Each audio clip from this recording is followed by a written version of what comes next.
I live on a remote, quiet street in a relatively small town. For the sake of my safety and privacy, I will not disclose the town, as I still live there to this day. It was the last day of school before Christmas break, and like any other ninth grader, I was excited to be home and play the new Call of Duty that was coming out that year. A little background here: since I was in the 6th grade, I always walked home. Today was no different. I left school around 2:37 p.m., but this time I had to take a different route home, as my street had construction. I remembered a shortcut from when I was a little kid that I used to take to school when my road or usual route was blocked or closed due to some reason. I started making my way down the side road as I did years before when I noticed a black Ford following me awful close, but doing the speed limit probably to avoid suspicion. I took a few turns to see if this vehicle was following me, and sure enough it was. I eventually made it home, and when I did, I told my parents, who then passed it off as being over-paranoid, and that was that. Fast forward a few days, and it was Christmas Eve. No sign of that car and no further incidents, until 11 p.m. rolled around, and we were settling in for bed. I remember doing my routine when my dog started barking.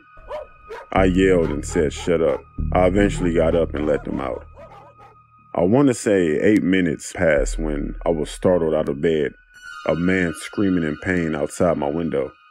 I looked up to see my dad with a shotgun running outside to the dogs. I rushed out of my bed to the window, and just as I got there, I heard my dad yelling at this guy. And then he shot the back of the guy's black Ford speeding down our road. A police report has been filed, and it's been 4 years since the incident, and I'm now finishing school and looking at colleges. The police never found him, and I still sleep with my dogs by my bed, so the man who tried to ruin my Christmas doesn't come back.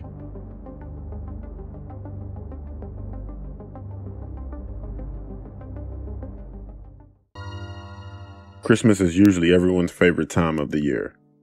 It was certainly my favorite time of the year until one night that changed everything.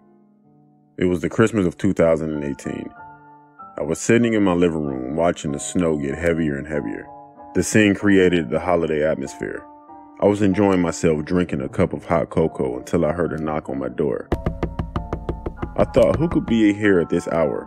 It was 1:18 in the morning. I got up to open the door, and to my surprise, I saw nobody.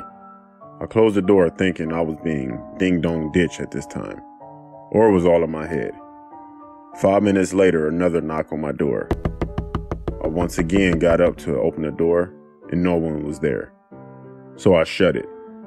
Almost immediately after another knock on my door, at this time, I was quick enough to swing the door open, and I could just get a glimpse of a kid, looked about 5 or 6 years old, running towards a house that was adjacent to mine.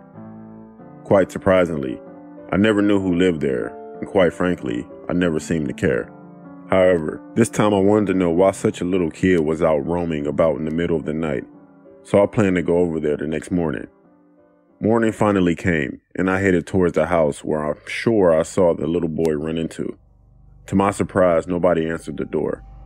I figured they weren't home, and I would come back later.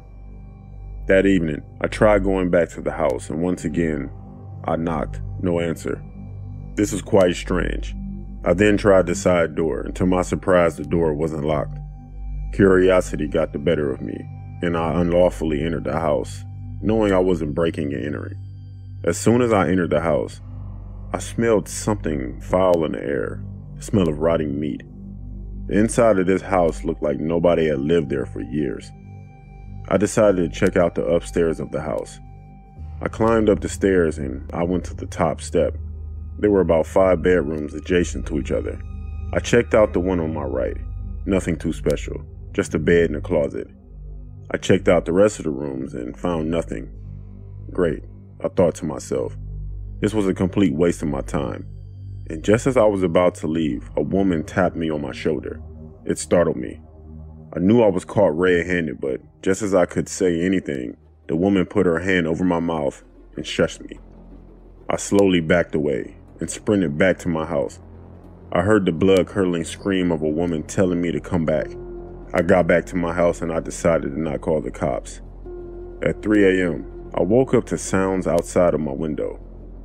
I looked out and I saw the same woman staring back at me with a wide smile that ran across her face. Her crazed eyes stared back at me on the other side of the glass. I fell back in shock and I dialed 911, and the cops were at my location within minutes. I had told them what happened, and they searched the house and found nothing. They told me there were no signs of anyone there since the horrifying murder that took place inside the very house. I was shocked. I haven't heard of what happened at all, and it was an ongoing investigation. The cops weren't even able to give me information, so I desperately wanted to know, though. The next day, I did some research, and what I found made me puke. On December 31st, a mother and her son were brutally murdered inside that same house, and their bodies are yet to be found. I linked everything together, and I stared at myself in the mirror in pure horror. The events that took place this day changed me forever. The next 8 months, I quit my job and had to get therapy for the rest of the year. I started looking into depression and into thoughts of ending my own life. I would wake up at late hours of the night and see this woman's crazed smile staring down at me, and I would scream in pure horror. It's been a year since this traumatizing experience, and I have never been the same person as I used to be. By the time you read this, I'll be dead or somewhere far away, very far away.